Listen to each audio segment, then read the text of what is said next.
Hello everyone, क्या चल रहा है? आपकी पढ़ाई कैसी चल रही है? आई होप आप लोग होली की इस मस्ती में अपनी पढ़ाई नहीं भूलेंगे, होली भी खेलेंगे और अपनी पढ़ाई भी मज़ेदार तरीके से करेंगे। तो मैं अलका सिंह आप सबका प्रशिक्षण क्लासेस के ऑनलाइन प्लेटफॉर्म पे एक बार फिर से स्वागत करती हूँ।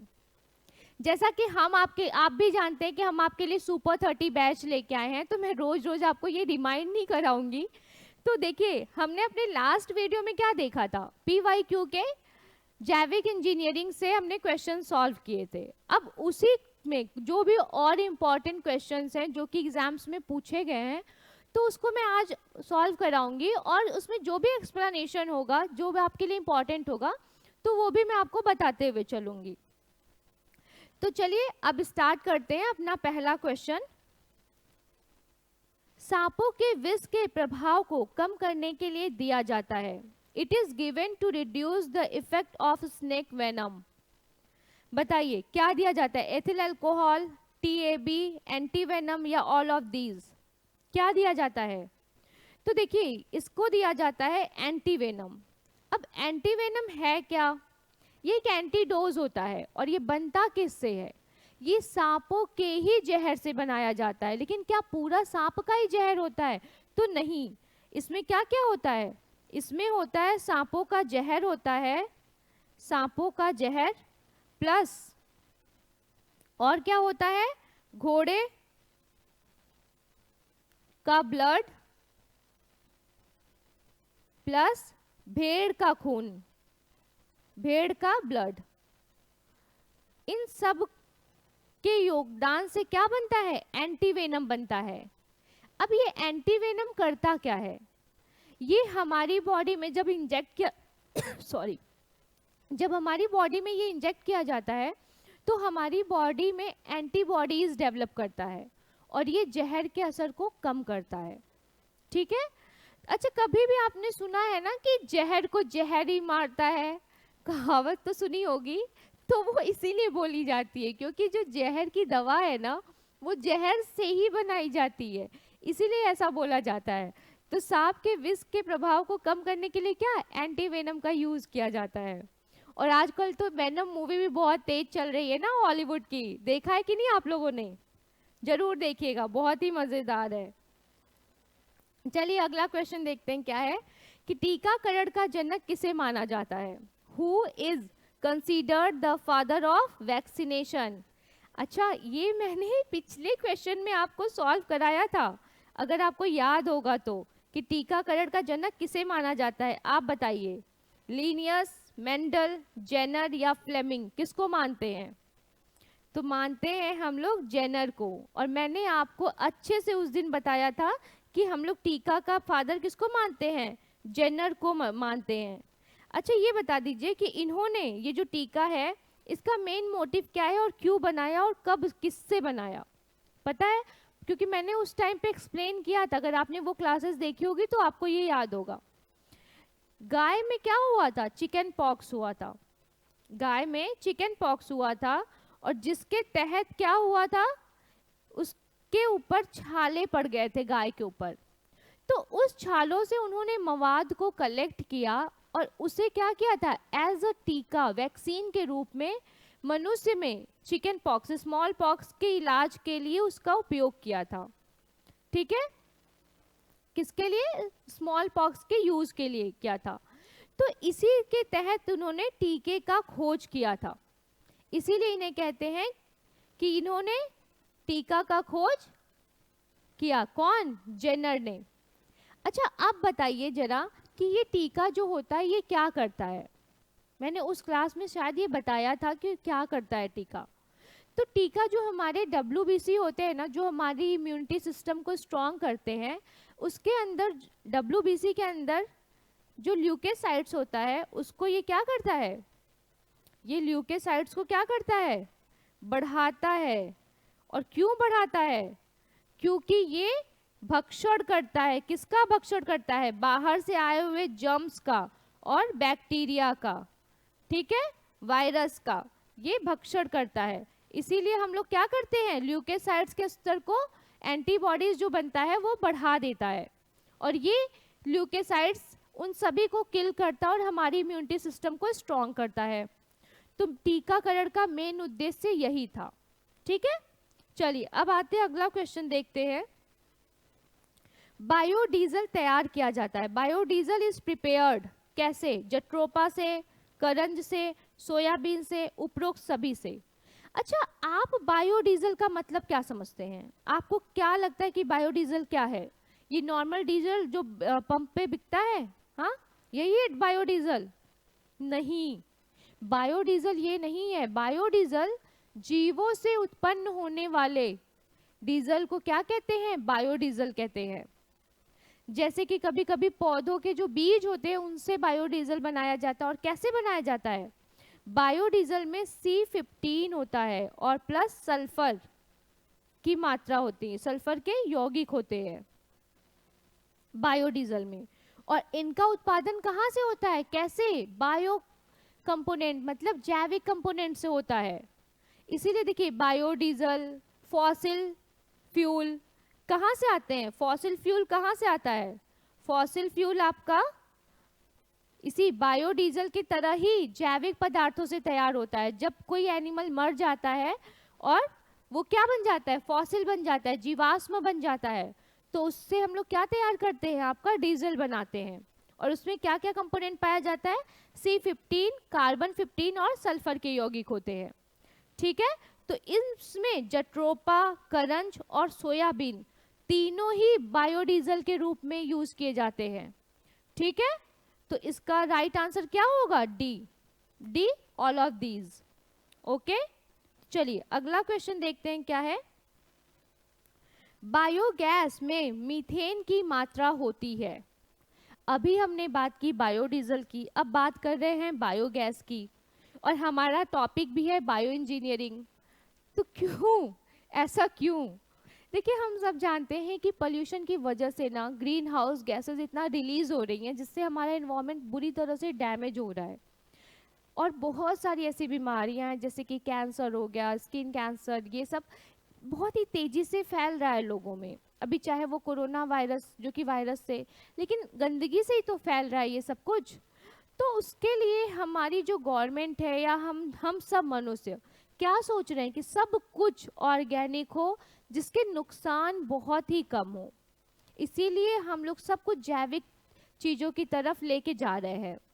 तो अब बात करते हैं कि बायोगैस में मीथेन की मात्रा कितनी होती है। तो देखिए, मीथेन CH4 ये है मीथेन, और इसकी मात्रा बायोगैस में 70% होती है। ठीक, और इसका मीथेन का उपयोग इसीलिए जो हम लोग घर में यूज करते हैं ना गैस चूल्हे में, इसकी जो ज्वलनशीलता होती है वो बहुत ही तीव्र होती है। ज्वलनशीलता ये तेजी से जलता है, बहुत तीव्र होती है। और यही कारण है कि हमारे घरों में किसका यूज होता है? इसी मीथेन गैस का। ठीक है, तो इसका राइट आंसर क्या हो गया? B, methane. ग्रीन ब्लड किसे कहते हैं? What is known as a green blood? भाई, हमने तो लाल रक्त सुना था, सफेद रक्त भी सुन लिया, और प्लाज्मा का येलोइश कलर भी पढ़ लिया। अब ये नया क्या आ गया है ग्रीन ब्लड? कभी तो सुना नहीं। कि सुना है किसी ने? जो सुना है वो बताए कि क्या है green blood, what is known as green blood. तो अब एग्जाम्पल्स, इसके ऑप्शंस पढ़ते हैं। गेहूं के छोटे पौधे, a small plant of wheat. धान के छोटे पौधे, a small plant of paddy. मक्का के छोटे पौधे, a small plant of maize. और ये सभी, ऑल ऑफ दीज क्या है भाई? मक्का, धान, गेहूं, कौन सा कहा जाता है ग्रीन ब्लड? तो कहा जाता है गेहूं के पौधे को ग्रीन ब्लड। क्यों? क्योंकि ये जो गेहूं का छोटा पौधा होता है ना, जब आप गेहूं बोते हो तो उसके बाद जो छोटे छोटे पौधे निकलते हैं ना, उसका जो रस होता है, जूस, उसमें हीमोग्लोबिन बढ़ाने की बहुत ज़्यादा क्षमता होती है। उसमें जिंक पाया जाता है, उसमें आयरन पाया जाता है। ठीक है, और हीमोग्लोबिन के स्तर को वो क्या करता है? बहुत ही तेजी से बढ़ा देता है। ये हीमोग्लोबिन के स्तर को बढ़ाने का काम करता है। ठीक है, इसीलिए हम लोग इसको क्या कहते हैं, ग्रीन ब्लड कहते हैं। अच्छा, आपको पता है जो कैंसर पेशेंट होते हैं ना, उसमें डॉक्टर लोग कहते हैं कि ये जो धान के छोटे छोटे बीज होते हैं, पौधे होते हैं, उसका जूस पिलाइए, तो अच्छा खासा उनमें क्या होता है, कभी ब्लड की कमी नहीं होती है और उनकी इम्यूनिटी स्ट्रांग होती है, वो इसीलिए कहते हैं। और प्लस एक और चीज होता है कि जो गेहूं का पौधा होता है ना, इसमें विटामिन ई और साथ में इसमें और क्या पाया जाता है, बताइए, बी कॉम्प्लेक्स प्रचुर मात्रा में पाया जाता है। ठीक है, इसीलिए ये बहुत फायदेमंद होता है। जब आपको भी खून की कमी हो ना, तो ये पौधा उखाड़िए और इसका जूस बना के पी डालिए, बहुत फायदा करेगा। अब ज़्यादा सोचने की ज़रूरत नहीं होगी आपको, खेतों में आसानी से मिल जाएगा। बस चोरी, अगर खेत आपके तो ठीक है, वरना चोरी चारी तो करना आता ही होगा हर किसी को थोड़ा बहुत। तो चलिए अगला क्वेश्चन देखते हैं क्या है। गोल्डन राइस में प्रचुर मात्रा में पाया जाता है, ठीक। Golden rice is found in abundance, तो बताइए vitamin A, vitamin B, vitamin C, vitamin D, क्या किस में पाया जाता है गोल्डन राइस प्रचुर मात्रा में? प्रचुर मात्रा में क्या पाया जाता है? अच्छा, आपको पता है कि गोल्डन राइस क्या सच में एक राइस है, चावल है? हाँ, इसको भगवान ने भेजा है? नहीं, गोल्डन राइस हमारी उत्पत्ति है, हमारी देन है, हमने बनाया है गोल्डन राइस को। कैसे? हाइब्रिडाइजेशन के तहत। हमने हाइब्रिडाइजेशन के तहत क्या बनाया है? हाँ, गोल्डन राइस बनाया है। और ऐसा क्यों बनाया है? देखिए, जब मेंडल ने अनुवांशिकी में संकरण किया था ना, जैसे कि मटर के पौधे में, तो उसके बाद ये प्रचलन बहुत तेजी से आगे बढ़ा था, जिसके बाद बहुत सारे साइंटिस्ट बहुत सी चीज़ों को क्या करते थे, हाइब्रिड करके एक नई प्रजाति को डेवलप करते थे। उसी के तहत ये गोल्डन राइस भी निकल के बाहर आया था। लेकिन इसकी विशेषता क्या है कि इसमें विटामिन ए की बहुत ज़्यादा मात्रा होती है। ये बॉडी में विटामिन ए का कम से कम 35 से लेके 50% तक की ज़रूरतों को पूरा करता है। गोल्डन राइस बहुत फायदेमंद होता है। लेकिन एक और बात, ये किसकी देन है? हमारी देन है। ये कैसे उत्पन्न हुआ है? तो हाइब्रिडाइजेशन, संकरण के तहत। ठीक है, ये पहले से नहीं था, लेकिन इसको हाइब्रिडाइजेशन के तहत पैदा किया गया है। अच्छा, आप में से किसी को पता है कि ब्रोकली एक गोभी है क्या? हाँ, ये पहले से अस्तित्व में थी ब्रोकली। खाते हैं ना वो ग्रीन ग्रीन गोभी जो रहती है, टेस्टलेस बिल्कुल, बट बहुत महंगी। एक बात बता दूं, तो जो ब्रोकली होती है वो भी हाइब्रिडाइजेशन के ही तहत आई है, कोई पहले से नहीं पैदा थी वो। उसको भी, उसकी भी एक ब्रीड, एक नस्ल बनाई गई है, इसलिए वो ब्रोकली बन के आई है बाहर। ठीक है, उसमें हमारा ही देन है, मनुष्यों का, साइंटिस्ट का ही देन है। तो इसीलिए कोई घबराने वाली बात नहीं है भाई, आपको पसंद है तो खाते रहिए ब्रोकली भी। चलिए अब आते हैं, हम अपना अगला क्वेश्चन देखते हैं क्या है। सेरीकल्चर का संबंध किससे है? What is the connection of sericulture? मधुमक्खी पालन, रेशम कीट पालन, मछली पालन, उपरोक्त सभी। बताइए सेरीकल्चर क्या है? बहुत आसान है। सेरीकल्चर है रेशम कीट पालन को क्या कहते हैं? सेरीकल्चर। मधुमक्खी पालन को क्या कहते हैं? एपीकल्चर। एपीकल्चर, ठीक है, एपीकल्चर। और फिश को पीसीकल्चर। ठीक है, इसको पीसीकल्चर कहते हैं। ठीक, तो रेशम कीट पालन को क्या कहते हैं? सेरीकल्चर कहते हैं। ठीक है, चलिए अगला क्वेश्चन देखते हैं। डीपीटी किस रोग के विरुद्ध किया जाता है? DPT is given against which disease? 6 रोग, जिसको ट्यूबरकुलोसिस, हाँ, ट्यूमर, काली खांसी, या इनमें से कोई नहीं? बताइए डीपीटी किस में दिया जाता है? अच्छा, बीसीजी का टीका मैंने बताया था ना, किस में दिया जाता है? ट्यूबरकुलोसिस में। तो ये डीपीटी जो है वो काली खांसी में दिया जाता है। और एक बात, ये जो डीपीटी होता है ये आपका डीपीटी जो है, ये डीपीटी ये 3 रोगों में दिया जाता है, 3 रोगों में इसका टीका दिया जाता है। अब कौन कौन सा रोग है? तो पहला होता है डिप्थीरिया, ठीक। दूसरा क्या होता है? पर्ट्यूसिस। और तीसरा है टिटेनस, जिसे टिटनस भी कहते हैं, ठीक है। तो इसका पूरा नाम इसीलिए कहते हैं डिप्थीरिया, पर्ट्यूसिस, टिटेनस। ये डिप्थीरिया में भी काम किया जाता है, पर्ट्यूसिस जिसे ब्लैक खांसी, काली खांसी कहते हैं, और टिटेनस जिसमें क्या होती है, हमारी मसल्स पूरी तरह से ऐंठ जाती है, ठीक है। इसीलिए डीपीटी को 3 रोगों के लिए इस्तेमाल किया जाता है, करेक्ट। तो इस समय लेकिन ये दोनों ऑप्शन तो है नहीं, ये और ये, तो हम क्या काली खांसी पे टिक करेंगे, ठीक है। तो सी राइट आंसर है। चलिए अगला क्वेश्चन देखते हैं। रेशम की प्राप्ति किस पौधे की पत्ती से होता है? बांस, सहतूत, रेशम या इनमें से कोई नहीं? अच्छा, पता आप में से ना बहुत सारे लोग हैं जो कि रेशम लगा के आ जाएंगे ऑप्शन देखते ही, अरे रेशम दिया है तो रेशम के कीट तो इन्हीं की पत्ती से प्राप्त होंगे। Silk is obtain from the leaves of which plant? बताइए। तो ये मलबेरी, सहतूत से प्राप्त होते हैं। सहतूत की जो पत्ती होती है ना, उस पे रेशम के कीट का पालन किया जाता है। और उसमें होता क्या है कि जो रेशम का कीट होता है, इसमें छोटे छोटे अंडे देता है। ये अंडे किसमें? लार्वा में कन्वर्ट होते हैं, ठीक है। छोटे छोटे लार्वा में ये कन्वर्ट होते हैं। फिर ये लार्वा क्या करते हैं? कोकून बनाते हैं। क्या बनाते हैं? कोकून बनाते हैं। और ये जो कोकून होता है ना, ये इसी से क्या मिलता है हमको? रेशम प्राप्त होता है। इसी से क्या प्राप्त होता है? रेशम। और ये जो पूरा साइकिल वापस से ये कोकून किस में कन्वर्ट होता है? वो जंतु में, जो कोकून का होता है। बॉम्बिक्स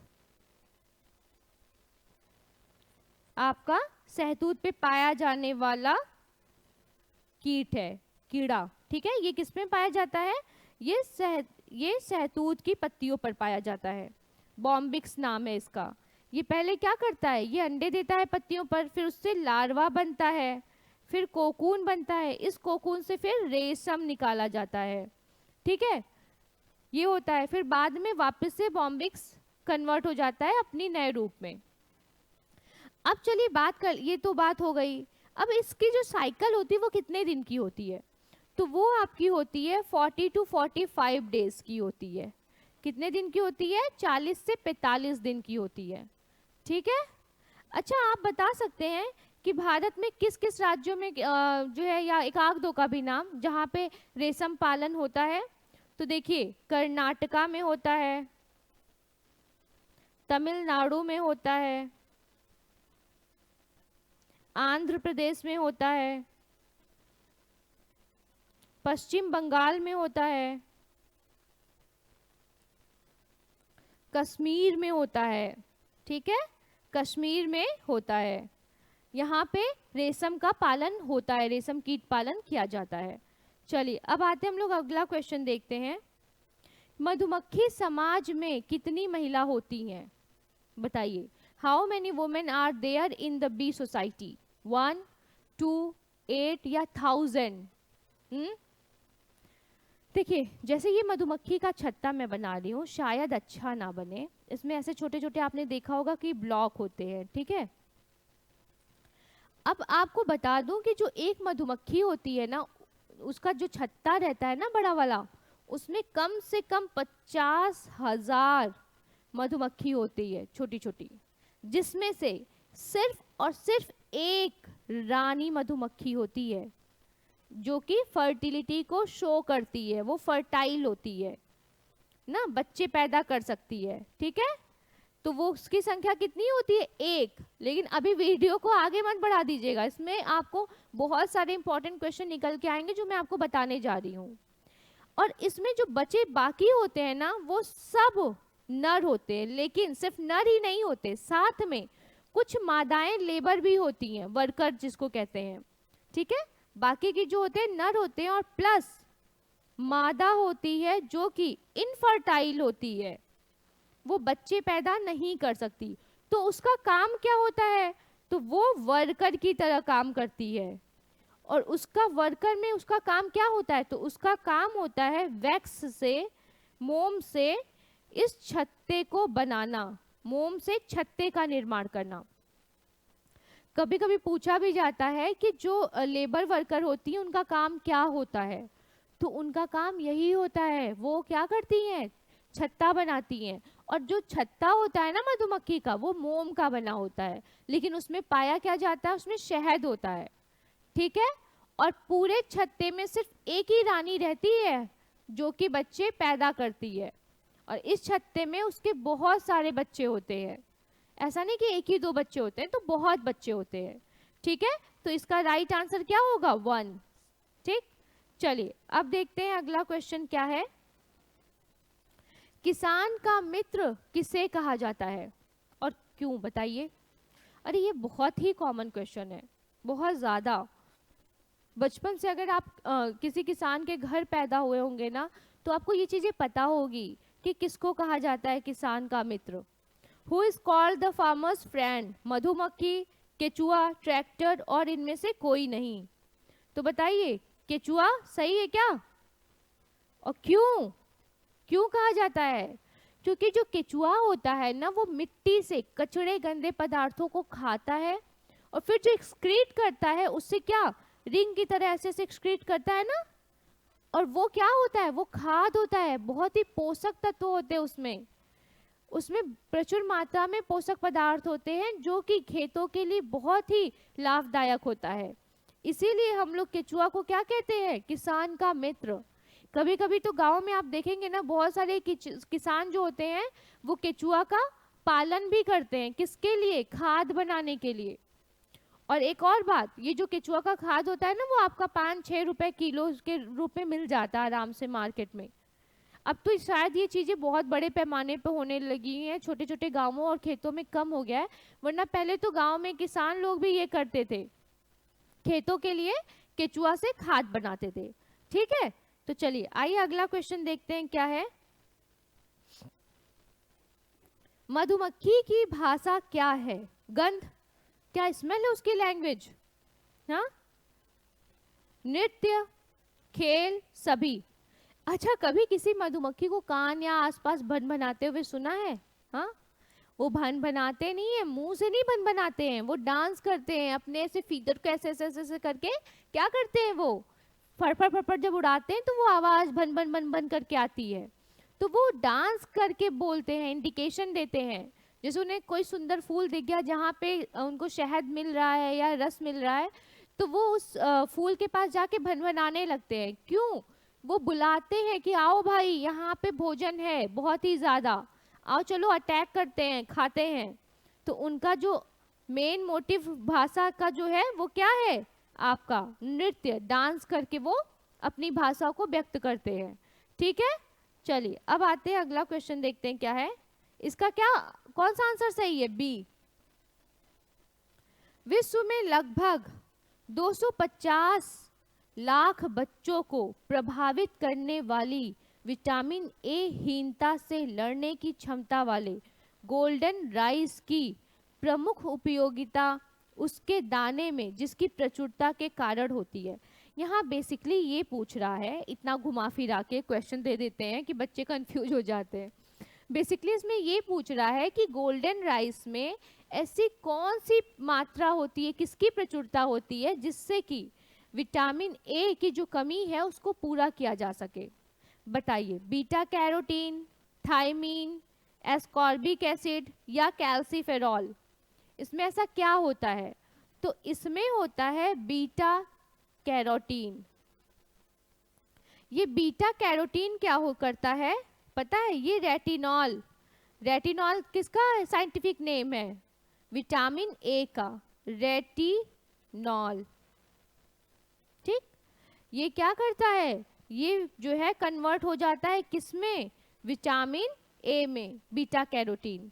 और बीटा कैरोटीन खाद्य पदार्थों में कलर के रूप में भी यूज होता है। खाद्य पदार्थ में, खाद्य में रंग के रूप में भी इस्तेमाल किया जाता है, ठीक है। और प्लस ये क्या करता है, ये रेटिनॉल से विटामिन ए को भी कन्वर्ट करता है, मतलब विटामिन ए में भी ये क्या होता है, कन्वर्ट हो जाता है, ठीक है। तो बीटा कैरोटीन मतलब राइट आंसर क्या है आपका, ए राइट आंसर है। तो चलिए अब अगला क्वेश्चन देखते हैं क्या है। टर्मिनेटर तकनीक उसके द्वारा उत्पन्न निम्न में से किसकी विकारी के लिए है। यहाँ पर बात हो रहा है कि जो आपका ये टर्मिनेटर टेक्नोलॉजी है, which of the following terminator technology is for which of the following disorder caused by it. अब बात कर रहा है कि इसमें से क्या है जिसकी विकारी के लिए हम लोग टर्मिनेटर तकनीकी को जानते हैं। ट्रांसजेनिक उपजाऊ बीज, transgenic fertilize seed, genetically modified plant, या फिर genetically engineered seed are sterilized in the second generation, या फिर ऑल ऑफ द एबव। बताइए, जेनेटिक रूप से अभियंत्रित बीज जो दूसरी पीढ़ी में बंध्यग्रस्त होते हैं, क्या करता है ये। तो ये इसका राइट आंसर है डी। ये देखिए टर्मिनेटर का यूज हुआ था ना, किसान का जो फॉर्मेशन हुआ था वो किसानों के हित के लिए किया गया था, लेकिन ऐसा हुआ नहीं। जो टर्मिनेटर होता है इसका मेन काम होता है कि जो प्लांट्स होते हैं ना, उनकी जो सीड होती है उसमें जेनेटिक चेंजेस करके उसको अच्छी प्रजाति में कन्वर्ट किया जाए। लेकिन इस प्रक्रिया के दौरान क्या होता था कि बहुत सारे ऐसे बीज होते थे जो कि इनफर्टाइल हो जाते थे, उसमें क्षमता नहीं होती थी वापस से रीग्रो करने की। तो इसीलिए इसको क्या किया गया, मतलब कि ये बोल दिया गया कि ये टेक्नोलॉजी सही नहीं है और इसमें बहुत सारी कमियां भी हैं।